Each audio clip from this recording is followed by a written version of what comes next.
Voy a pedir a nuestro predicador invitado de hoy, Andrew Messmer, pero yo digo siempre Andrés, como le conoce mucha gente aquí en España, Andrés, que pase, que es una alegría poder tenerte aquí. Y si me permite, vamos a orar. Señor, te damos gracias por este hermano que nos visita con su familia, nos trae la palabra hoy, Señor. Que tú seas, Señor, usándolo por medio de tu palabra, que sea tu palabra hablándonos a nuestros corazones y que nuestros corazones estén preparados, Señor, que no nos distraiga nada de lo que hay fuera, nada de nuestra mente, nada, que estemos escuchando la predicación y tu palabra, y que cuando salgamos de aquí, Señor, no solo seamos oidores de tu palabra, sino que seamos hacedores, Señor, como cristianos que somos, que ponemos en práctica tu doctrina. Tu doctrina viene también por escuchar la palabra. Gracias, Rey eterno, por permitirnos y hacernos partícipe de esto. Te lo pedimos en el nombre de Dios Jesucristo. Amén. Pues, te presenta un poco si quieres antes. Andrew Messmer, ya he dicho antes para los que no puedo estar, eres de Estados Unidos. ¿De qué ciudad? Indianápolis. Y está casado con Lindsay, que está ahí también sentada. ¿Cuántos niños tiene? 5. Bueno, gracias por hablar España. Estamos, y bueno, que muy buena relación, tenemos mucha relación. Nos conocemos ya hace varios años.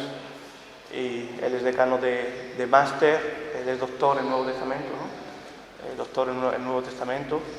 Él es decano de máster en el Seminario Teológico de Sevilla, en Santiponce, donde yo he estudiado el máster y estoy tratando de terminar mi trabajo fin de máster. Él es mi director de trabajo fin de máster. Y bueno, y ahí estamos siempre, tenemos una buena amistad y es una alegría para mí y para nosotros, para todos, que pueda. Gracias por visitarnos y darnos la palabra.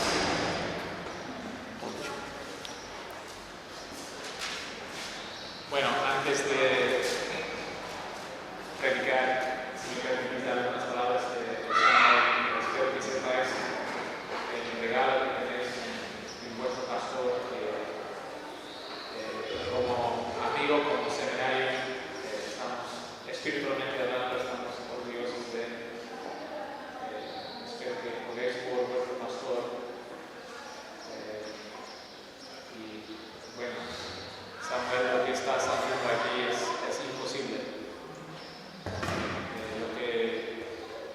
Tu llamado como pastor es formar a Cristo en los corazones de las personas aquí, y no lo puedes hacer. Pero Cristo a través de su Espíritu Santo.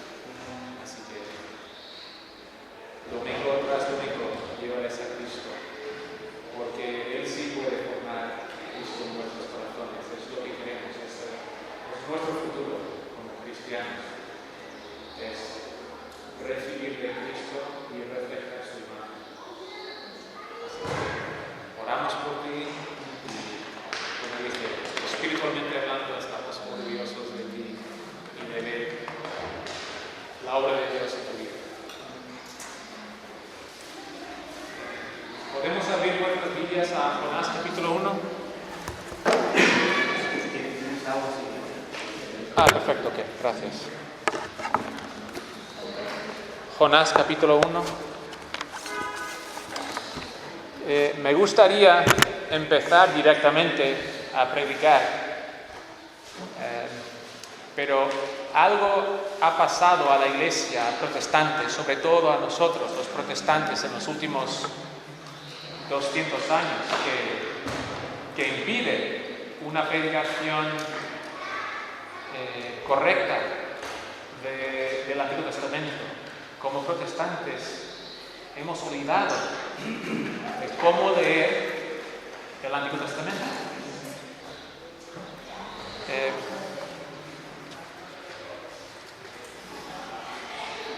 Hemos dejado de leer el Antiguo Testamento como Cristo nos enseñó a leer el Antiguo Testamento.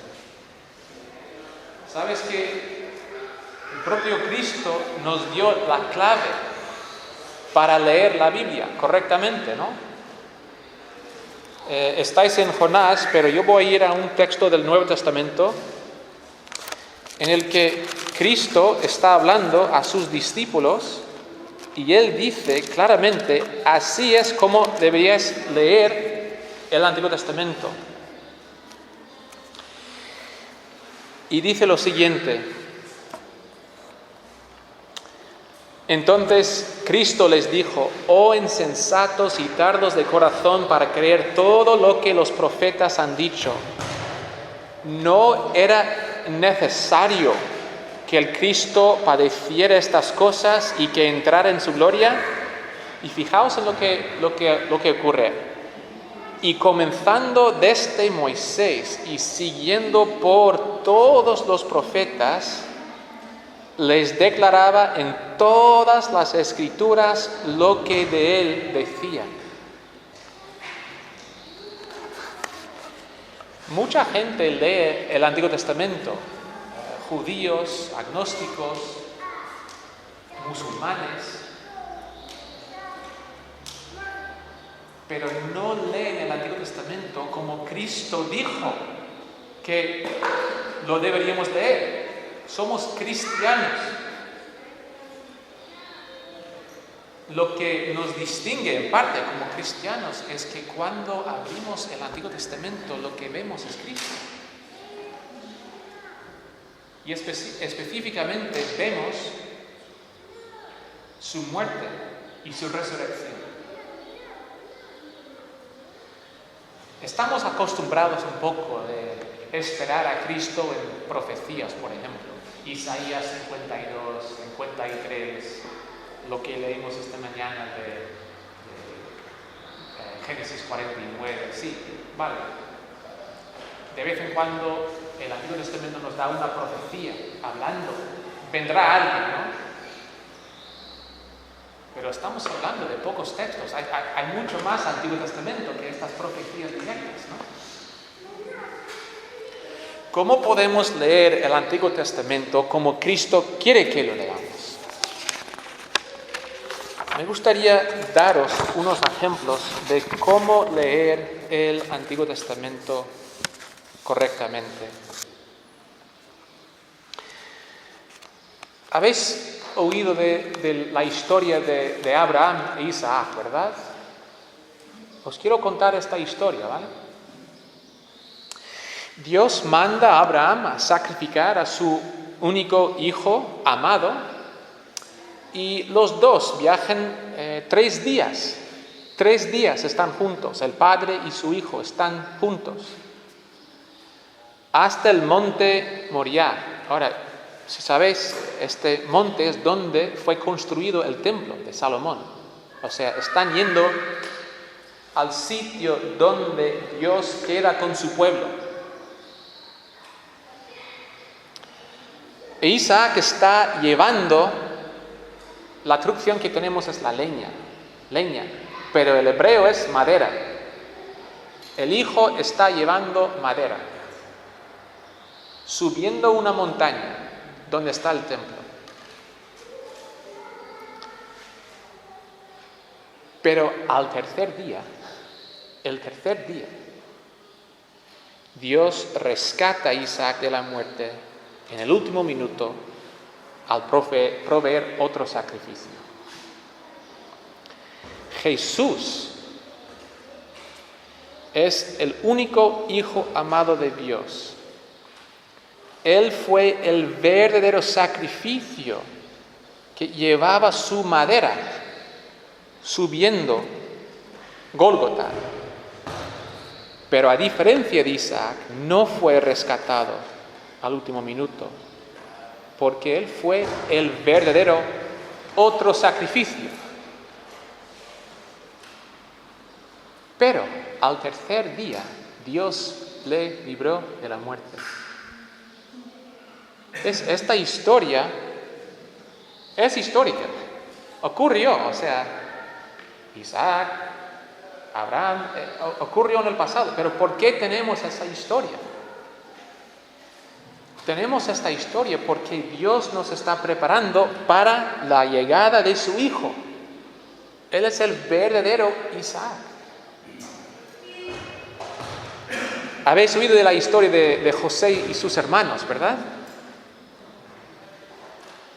Hay unas películas de esta historia, si no me equivoco. No son, históricamente hablando, muy fiables, pero Jesús fue el hijo amado de su padre y fue traicionado por sus hermanos por plata. Fue condenado injustamente como criminal y enviado a la cárcel.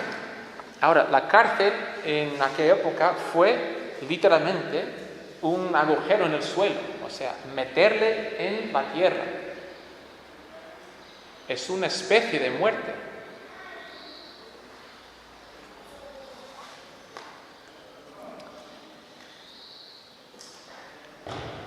Y allí está con dos criminales. Uno inocente y el otro culpable. Pero luego José es librado de la cárcel, es decir, se levanta de la cárcel y está sentado a la diestra del faraón, donde él puede salvar a mucha gente y perdonar a sus hermanos. Jesús fue el hijo amado de su padre y él también fue traicionado por sus hermanos por plata. Él fue condenado injustamente como criminal. Él fue enviado a la tumba después de ser crucificado con dos criminales. Uno inocente, uno que se arrepintió y el otro que no. Después fue levantado de la muerte y sentado a la diestra del Padre, donde salva a mucha gente y perdona a sus hermanos.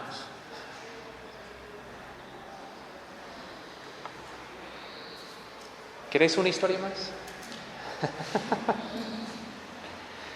Estas no son profecías.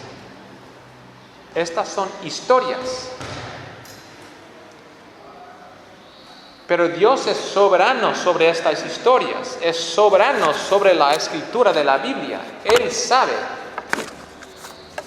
las historias que va a elegir y cómo nos va a preparar para la llegada del Hijo.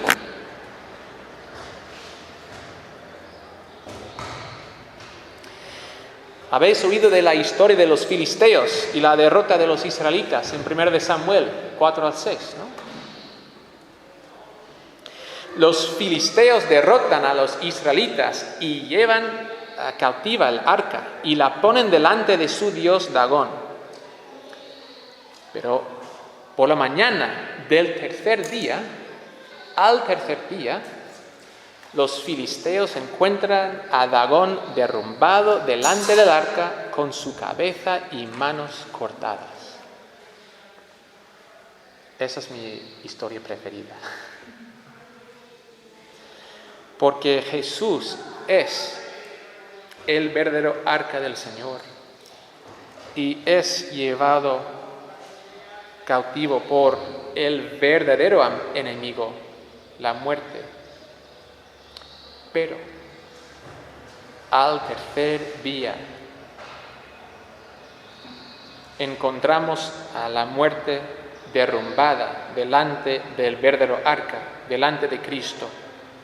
Y la cabeza y las manos de la muerte están cortadas. La muerte está conquistada por Cristo. ¿Estáis viendo el propósito del Antiguo Testamento? Ahora, ¿por qué es importante todo esto? O sea, es interesante. ¿Por qué es importante? Es importante porque tenemos que saber que La cruz de Cristo nunca fue el plan B de Dios.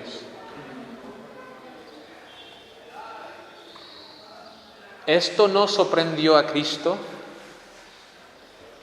Cristo no tuvo otro plan. Como ha dicho el pastor, desde la eternidad, el plan fue enviar al Hijo para morir por la gente más noble del mundo, por la gente más rica del mundo, por la gente más sabia del mundo, por la gente más santa del mundo, ¿verdad?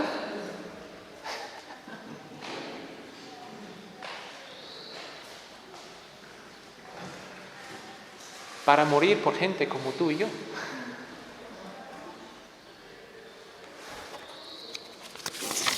El pastor esta mañana ha hecho referencia a Génesis 3. Pero ya vemos pistas del Evangelio, incluso en Génesis 2. Antes de la caída.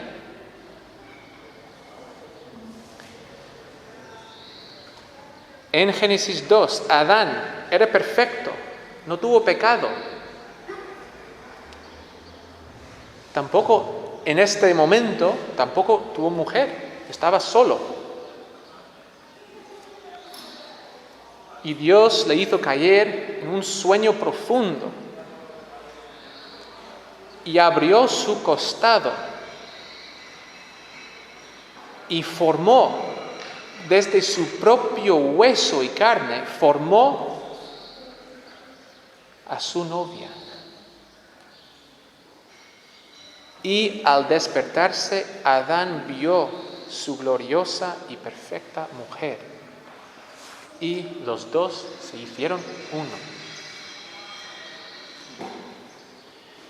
Jesús es el verdadero Adán, perfecto, sin pecado, y no tiene mujer. En la cruz, Dios le hizo caer en un sueño profundo, la muerte. Y el soldado romano le abrió su costado con una lanza y salió sangre y agua, formando así su mujer de su propio cuerpo. Y al despertarse, verá su gloriosa y perfecta mujer en la eternidad. Esto siempre ha sido el plan de Dios. ¿Vale? Es decir,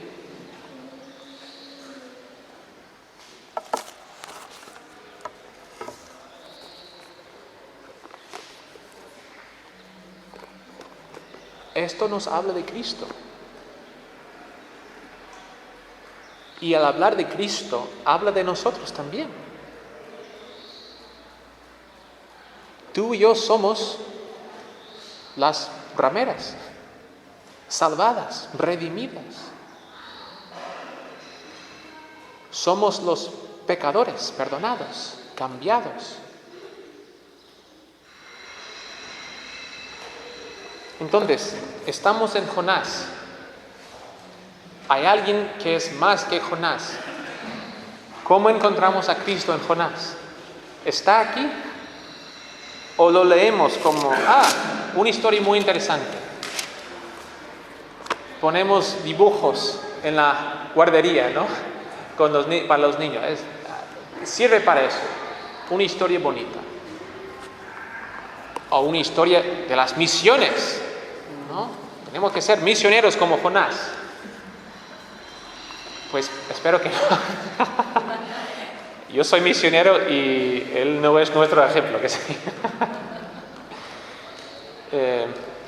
Aunque es verdad que Tarsis está aquí en España. A lo mejor sí es nuestro ejemplo, no lo sé.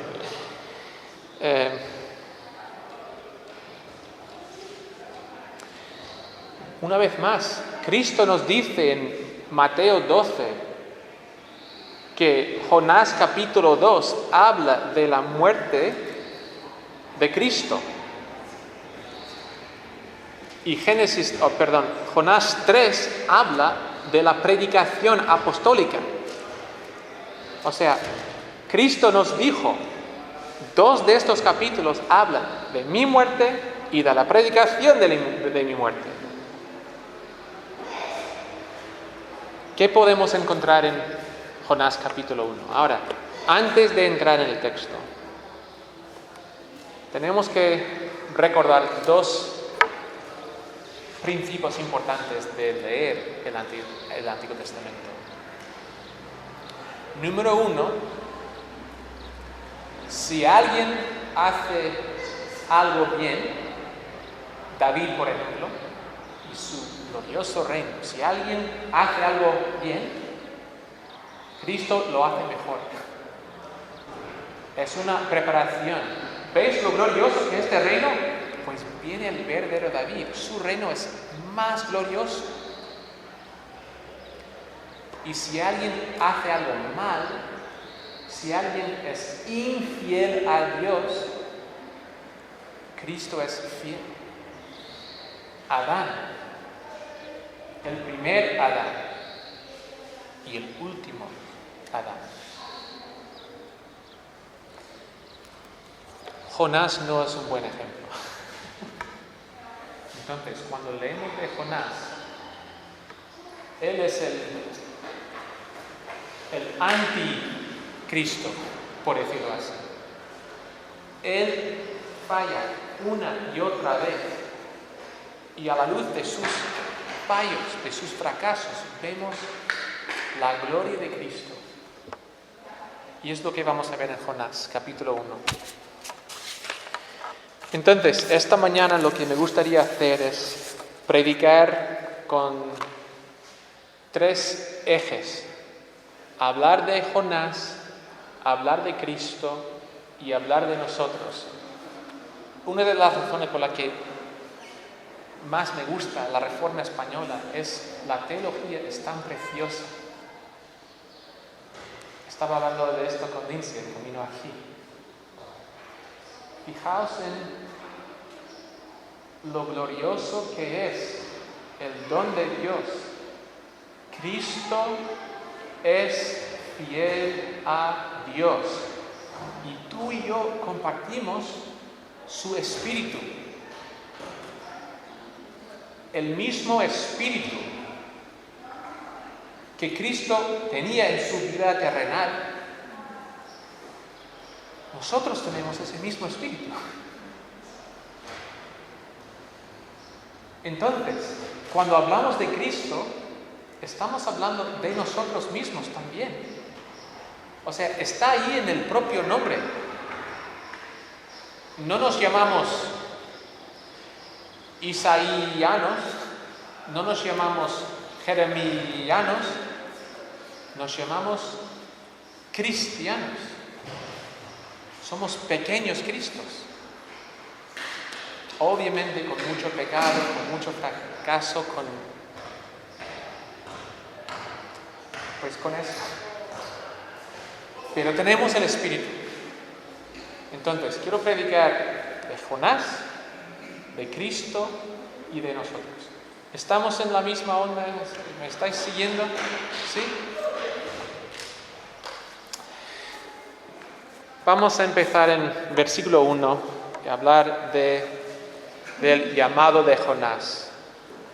Jonás capítulo 1, versículo 1.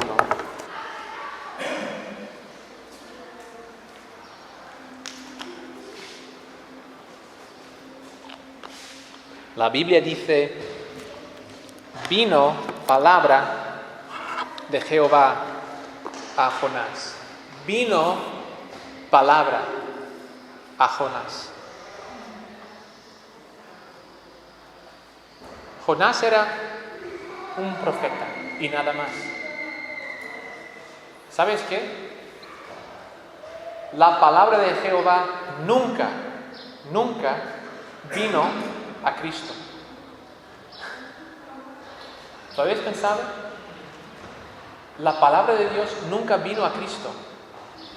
Cristo era la palabra de Dios. Él no tuvo que recibir nada. No tuvo que recibir ninguna revelación, no estaba esperando en Dios, ¿qué hago? No lo sé. Él era la palabra encarnada, Dios, en la carne. Tú y yo hemos recibido el Espíritu de Cristo. Tú y yo, cuando abrimos nuestras bocas, lo que debería salir es lo que antiguamente se llamaba profecía. Hablamos la palabra de Dios al mundo.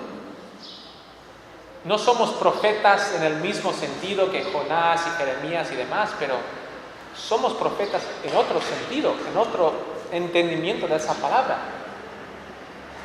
Dios nos ha renovado nuestras mentes, nuestros corazones. Lo que debería salir de nuestras bocas es la palabra de Dios. Dios nos ha enviado al mundo a representarlo. Así que, cristiano, te quiero preguntar, cuando tú hablas, ¿estás hablando la palabra de Dios? No citando la palabra, o sea, cada palabra tiene que ser una cita, pero ¿estás encarnando la verdad de Dios para que puedas ser profeta a tu familia, a tus amigos, a tus compañeros, a tus enemigos, a la sociedad? El pastor está hablando de esta sociedad cada vez más oscura y cada siglo dice lo mismo. Cuando leemos la historia de la iglesia, los reformadores pensaban que vivían en los últimos tiempos. Siempre es así.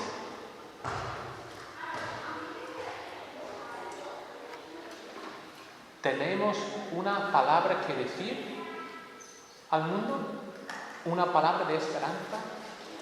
¿Una palabra de verdad? ¿Una palabra de amor, de perdón?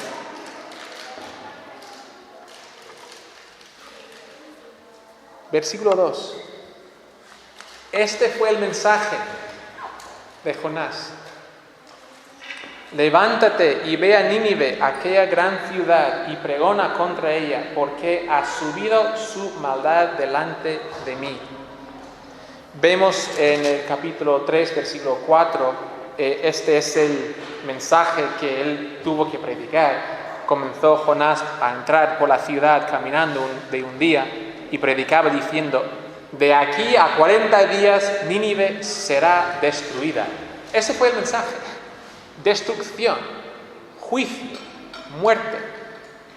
Ahora, esto es un profeta de Dios, pero su mensaje es un mensaje de condenación, de juicio. ¿Cómo vino Cristo?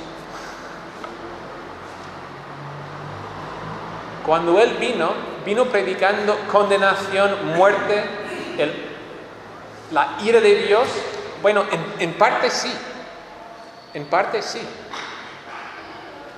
pero ¿sabes lo que quiere decir la palabra evangelio? Evangelio, las buenas noticias, es lo que está predicando.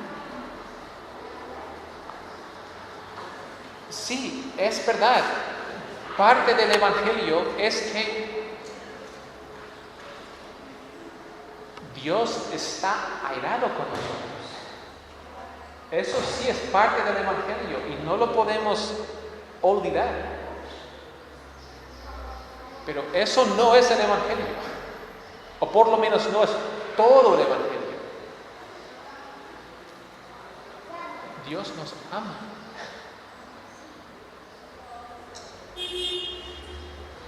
Y Cristo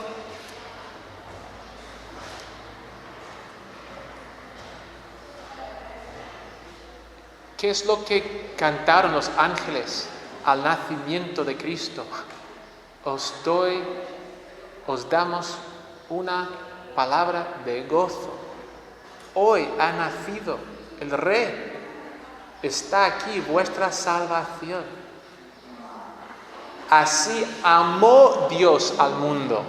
Así amó Dios al mundo, que envió a su Hijo.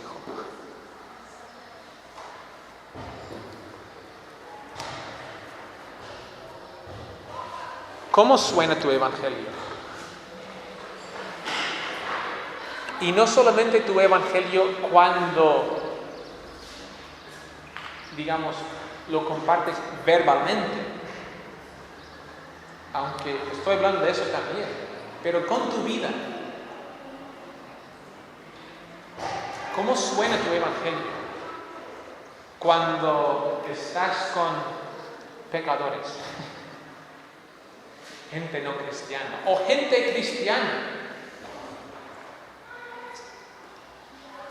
¿Qué estás transmitiendo con tus palabras, con tus actos, con tu lenguaje corporal, con el tono de tu voz, con el tiempo que quieres pasar con ellos o no? ¿Cómo suena tu palabra?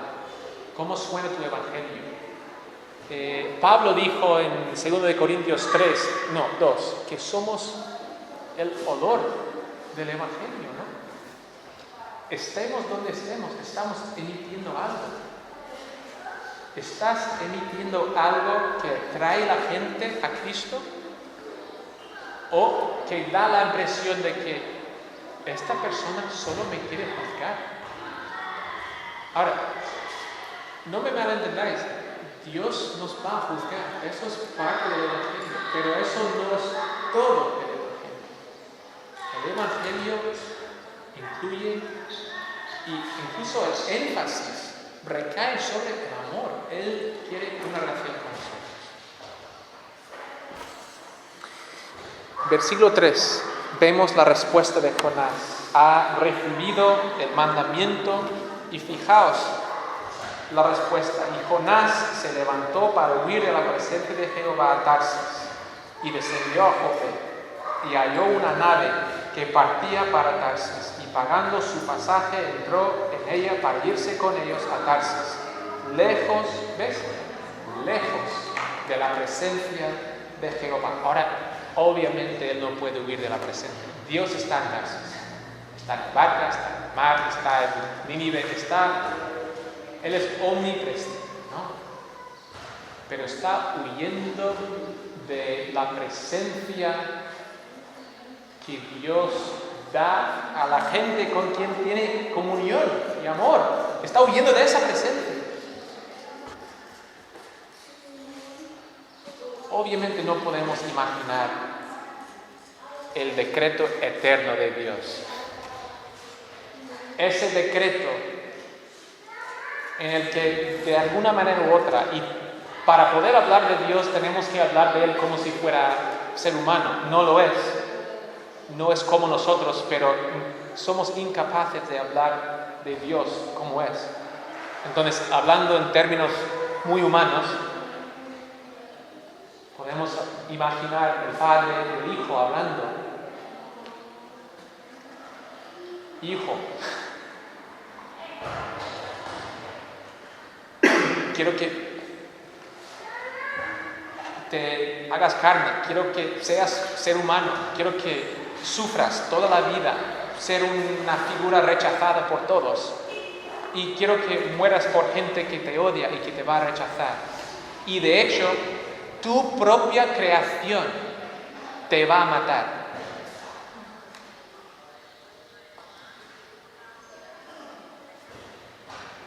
¿Huye Cristo de la presencia del Padre?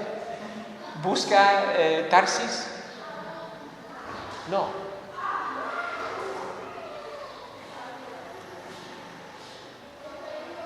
No, tenemos que entender bien.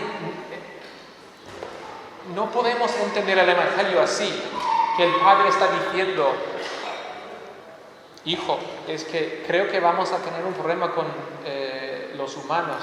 Mira, yo no quiero hacerme carne. Hazlo tú y cuando termines todo, pues me dices. Y el hijo diciendo: ok, gracias, o sea, buen liderazgo, padre, enviar a tu hijo. No. el Hijo, por decirlo así, Él estaba deseando cumplir con la voluntad del Padre. Él también tenía, digamos, la misma idea. Él decía, antes del Padre, yo me ofrezco. Yo quiero morir por ellos. Y ese deseo viene del Padre. O sea, el Padre, el Hijo y el Espíritu, todos quieren hacer esto. Ellos quieren entregarse por nosotros. El Hijo se encarnó lo más rápido posible. Cristiano, Dios te está llamando a una vida de obediencia, pero no de obediencia dura y sin propósito, sin gozo. Te está llamando a imitar a Dios. ¿Cuál es tu respuesta? Cuando, por ejemplo, algún día vais a enviar misioneros o tener un viaje misionero, o cuando haga falta algún servicio en la comunidad, cuando Dios te llama a hacer algo, ¿cuál es tu respuesta? ¿Vas a ser como Jonás o vas a ser como Cristo? Pues ese es el llamado de Jonás. Ahora vemos la tormenta, empezando en el versículo 4. Pero Jehová hizo levantar un gran viento en el mar, y hubo en el mar una tempestad tan grande que se pensó que partiría la nave. ¿De quién es la culpa de esta tormenta? ¿Por qué se levanta esta tormenta? Es el pecado de Jonás. La tempestad es su culpa. ¿De quién es la culpa del pecado en el mundo? ¿Por qué hay una tempestad de pecado, de muerte, de divisiones, de guerras, de enfermedades, de gobiernos y ricos aprovechándose de la gente, de divorcios, de tanta muerte? ¿Es la culpa de Cristo, el enviado? No. Es nuestra culpa. Pero vino Cristo a nuestra tempestad. No es su culpa. Y Él va a sufrir en la tempestad. Él está allí también.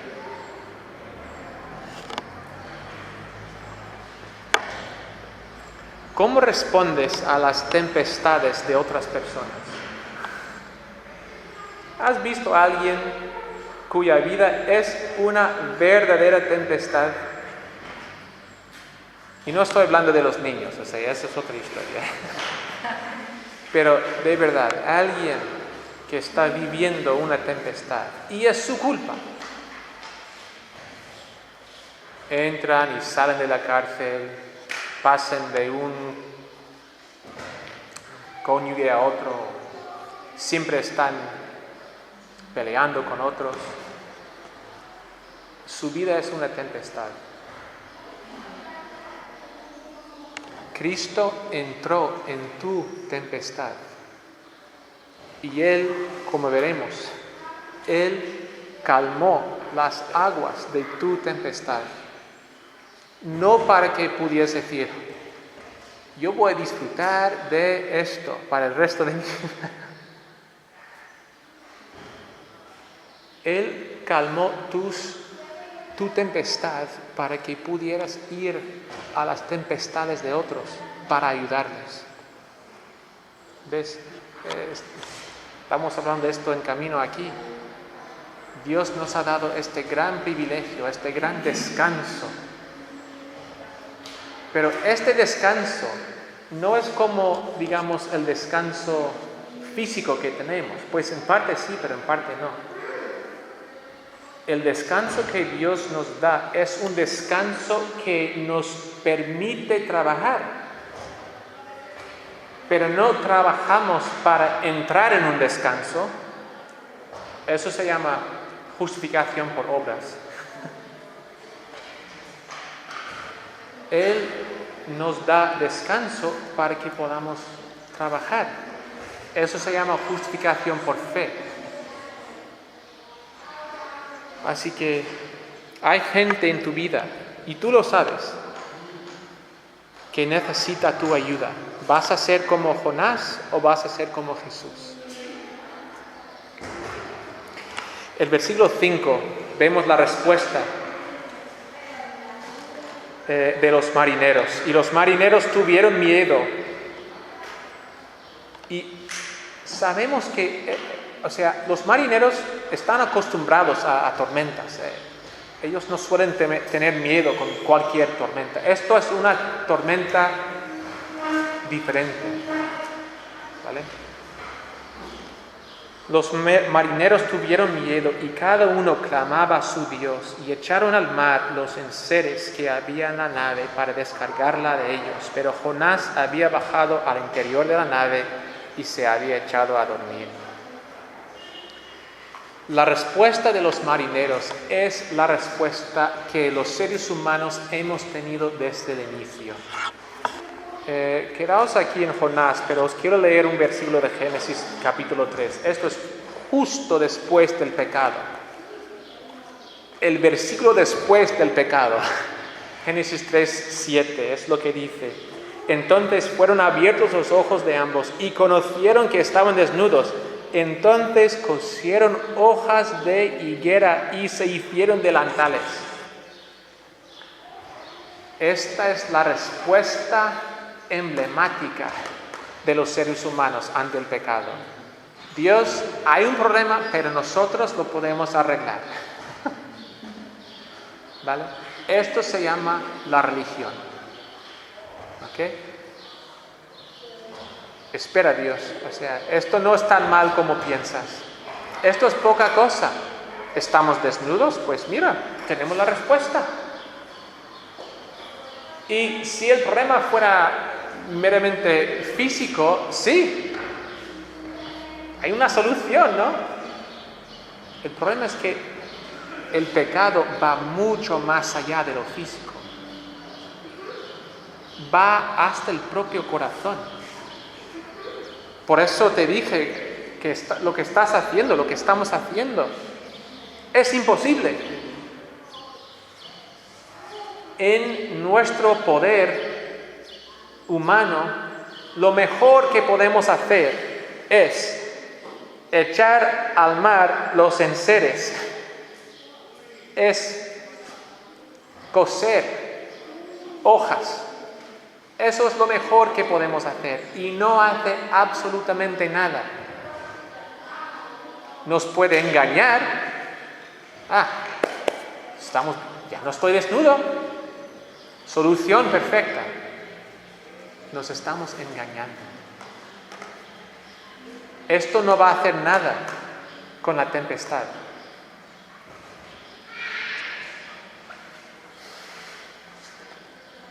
Había leído Génesis 3, 7, pero fijaos en Génesis 3, 21. Y Jehová Dios hizo al hombre y a su mujer túnicas de pieles, y él los vistió. Ellos quieren vestirse, y Dios dice, no, es la ropa equivocada. Hace falta un sacrificio, porque habéis entrado en la muerte.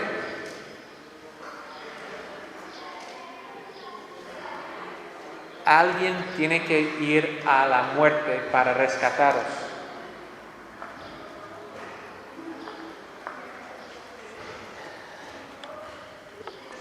Hoy eres como los marineros, intentando cubrir tus propios pecados con tus propios méritos,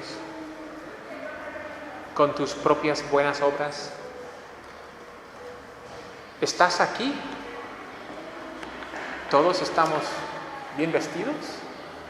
Nos saludamos con sonrisas, educados. A lo mejor cuando se pasa la cesta echamos algo de dinero. Y no somos como los verdaderos pecadores de este pueblo. Dios y yo estamos bien.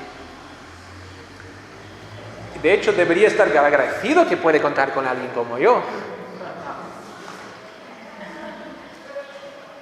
Te estás engañando. Necesitas otro sacrificio. Necesitas alguien que puede ir a la muerte y encontrarte y sacarte. Cambiarse por ti.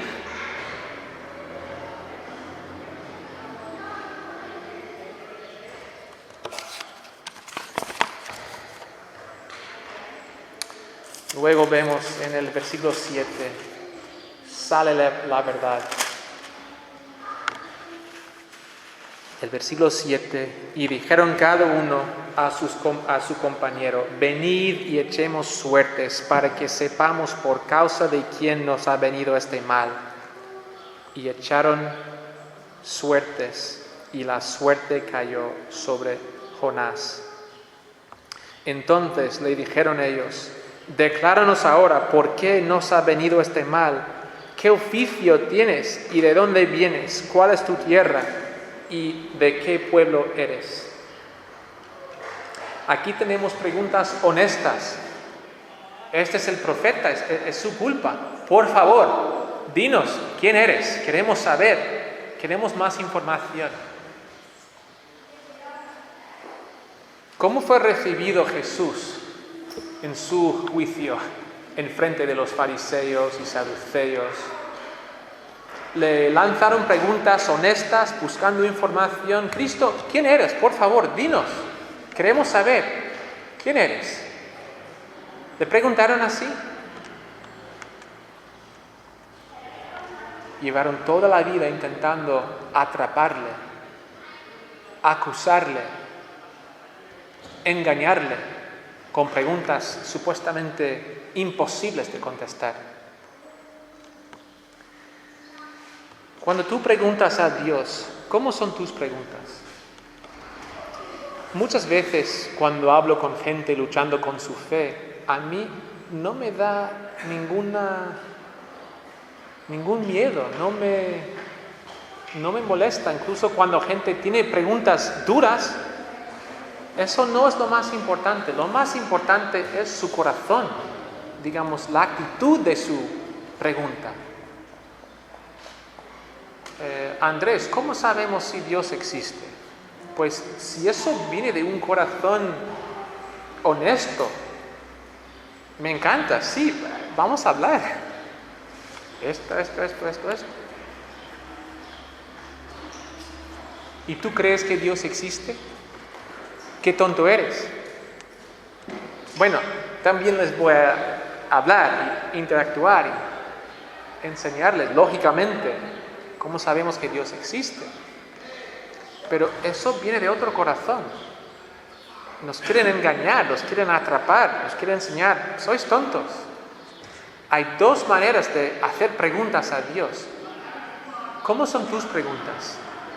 ¿Tus preguntas son honestas? Y por cierto, tú puedes lanzar preguntas honestas a Dios. ¿Sabes por qué? Porque Dios ya sabe que tienes preguntas. Él ya conoce tu corazón mejor que tú. Tú no puedes esconder nada de Dios. Cuando tú intentas esconder algo, es como Adán y Eva escondiéndose en el jardín. Es como, veo tus piernas, te veo. Es como mis hijos cuando ellos juegan a escondite. Se esconden así. Es como, te veo. Dios ya sabe que tienes preguntas. Lo importante es ¿Cuál es la calidad de tu pregunta? ¿Tú quieres lanzar acusaciones a Dios o tú buscas respuestas? Ahora, a veces no te van a gustar sus respuestas, ¿vale? Eso es Santiago capítulo 1. El hombre de doble ánimo que recibe la sabiduría de Dios y dice, bueno, esto sí me gusta, pero eso no. Esto sí me gusta, pero eso no. Dios nos da su sabiduría y lo recibimos por completo, 100%. No diciendo, no. Y el versículo 9. Esto es el centro quiástico, es decir, todo el capítulo 1 nos está llevando al versículo 9. Y él les respondió, soy hebreo y temo a Jehová, Dios de los cielos, que hizo el mar y la tierra. La cara que tiene Jonás de decir algo así.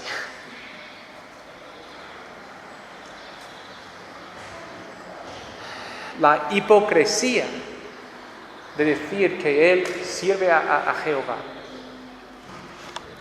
En ese momento, él está intentando huir de la presencia de Dios. Y la tormenta es su culpa. Y él está dormido. Y cuando le preguntan, ¿tú quién eres? Él dice, yo soy siervo de Jehová.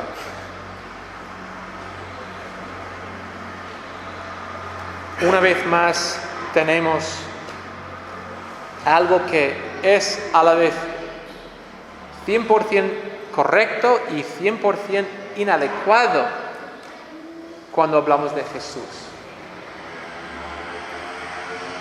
Cuando por fin le preguntan directamente en su juicio,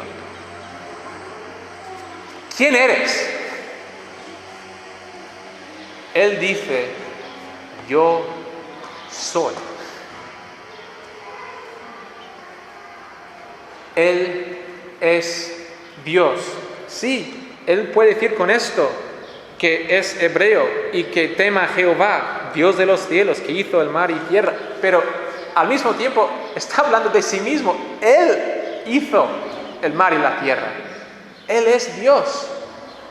Esa es la gran revelación. En este momento es cuando toda humanidad debería arrodillarse y adorarle. Tú eres Dios entre nosotros. Y es lo que ocurrió en su juicio, ¿verdad? No.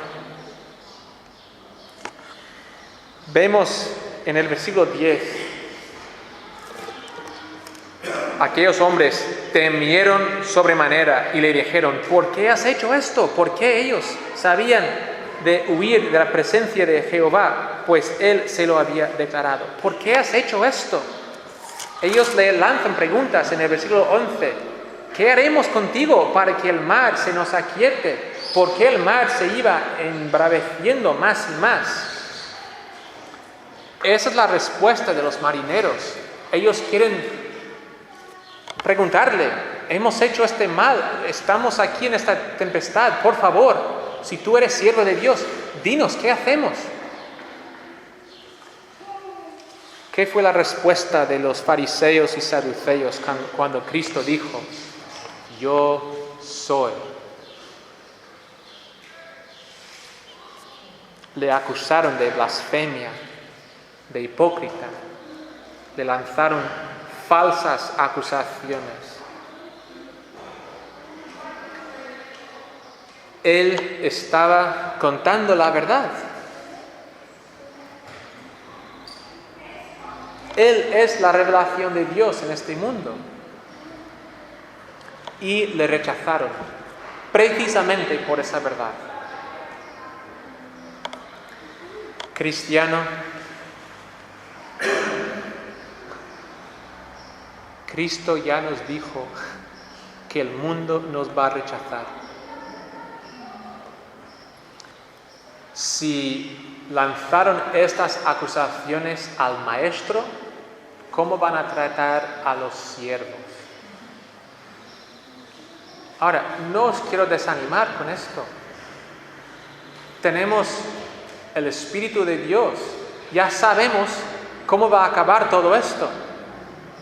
Tenemos una esperanza, y no una esperanza como todos esperamos que mañana la temperatura solo llega a 20 grados. Eso es una esperanza falsa. Tenemos una esperanza bíblica. Una esperanza bíblica es una promesa que Dios nos da. No está cumplida, pero es una promesa. Y si Dios ha hecho la promesa, tenemos esperanza. La esperanza no se basa en un deseo, sino en una persona. Y esa persona es Dios.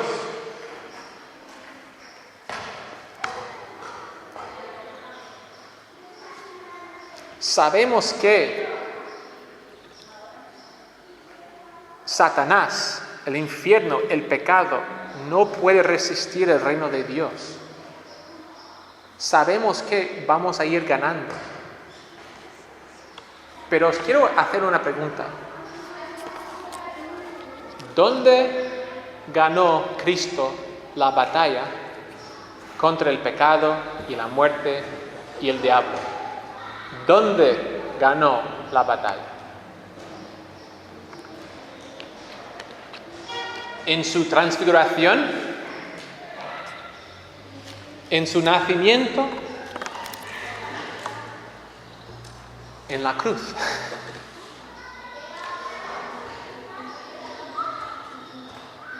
La Iglesia siempre ha celebrado los mártires.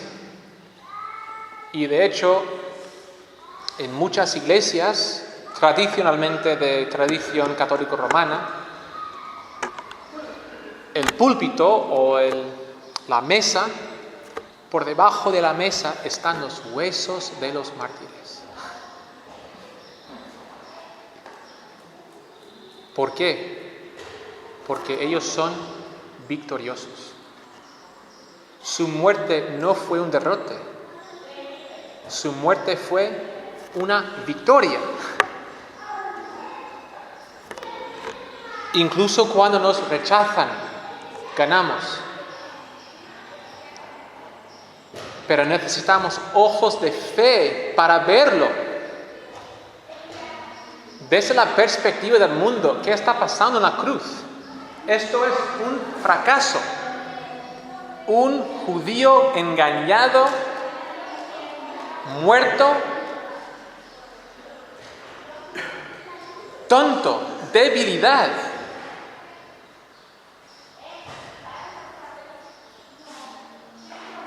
Esto es la encarnación de la sabiduría y el poder de Dios. 1 Corintios 1. La única diferencia entre esas dos interpretaciones de la cruz es la fe de ver a Dios obrando en la cruz.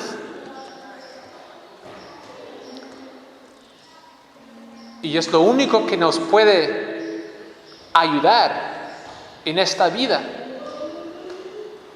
Frente a la persecución, el rechazo, el odio del mundo, es vernos como Cristo.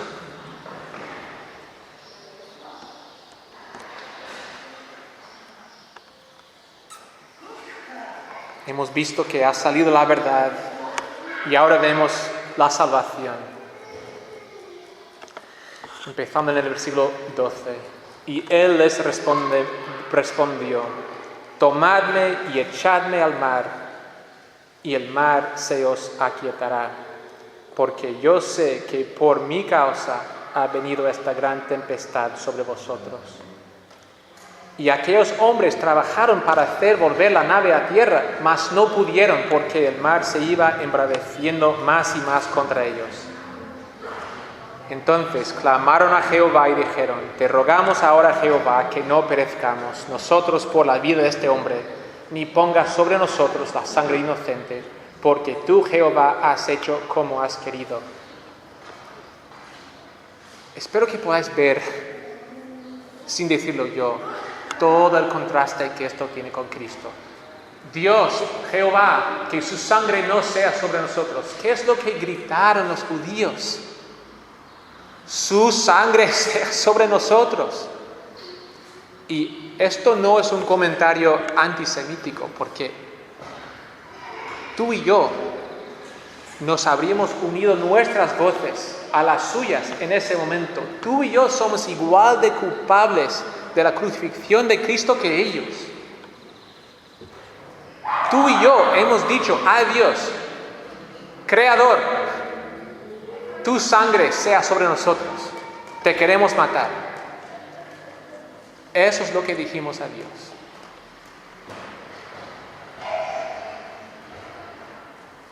Y tomaron a Jonás y lo echaron al mar, y el mar se aquietó de su furor. Para calmar la ira de Dios, el enviado de Dios tiene que ser echado en la mar de la ira de Dios.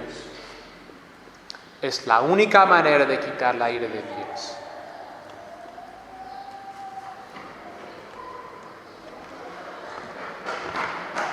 En la cruz, Dios está echando a su Hijo en la mar de su ira, y el Hijo se lanza en la mar. Él quiere tomar la ira por nosotros.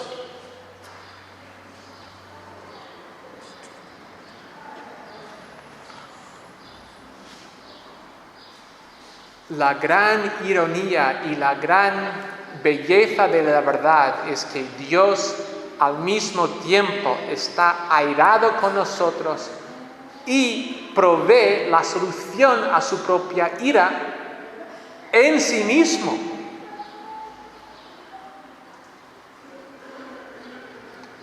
No hay nada que podemos hacer para quitar la ira de Dios.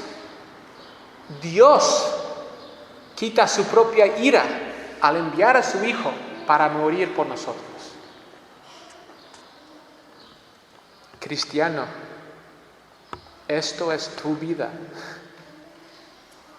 Tú eres un cristiano. Eres llamado a vivir esto.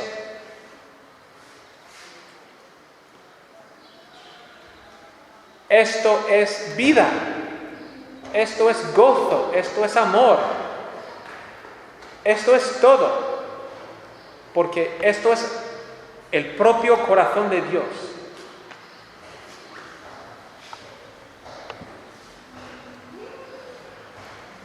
Y temieron aquellos hombres a Jehová con gran temor, y ofrecieron sacrificio a Jehová, e hicieron votos.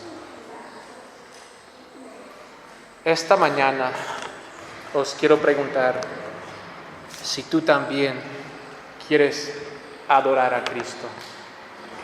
Él fue tirado y Él se tiró a la ira de Dios por nosotros.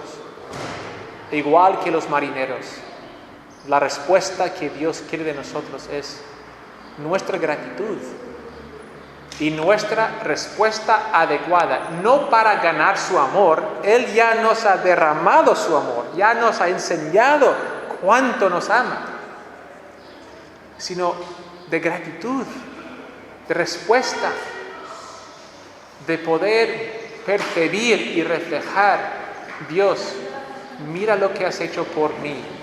En respuesta, yo quiero vivir por ti. Así que esta mañana Dios te está llamando a ser como el soldado romano al pie de la cruz. Y cuando ves a Cristo crucificado, ¿cuál es tu respuesta? ¿Vas a decir: esto es una tontería, esto es muerte, esto es un fracaso, ¿qué hago aquí? O vas a decir: Él verdaderamente era Hijo de Dios? Oremos. Gracias, Dios, por este pasaje, por este texto. Gracias por las Escrituras. Dios, cámbianos. abre nuestros ojos, ayúdanos a ver tu gloria y cámbianos, Dios, haznos más como tú. Oramos a ti en confianza, con gratitud, porque oramos a ti, nuestro Padre, a través del Hijo y en el Espíritu Santo. Amén.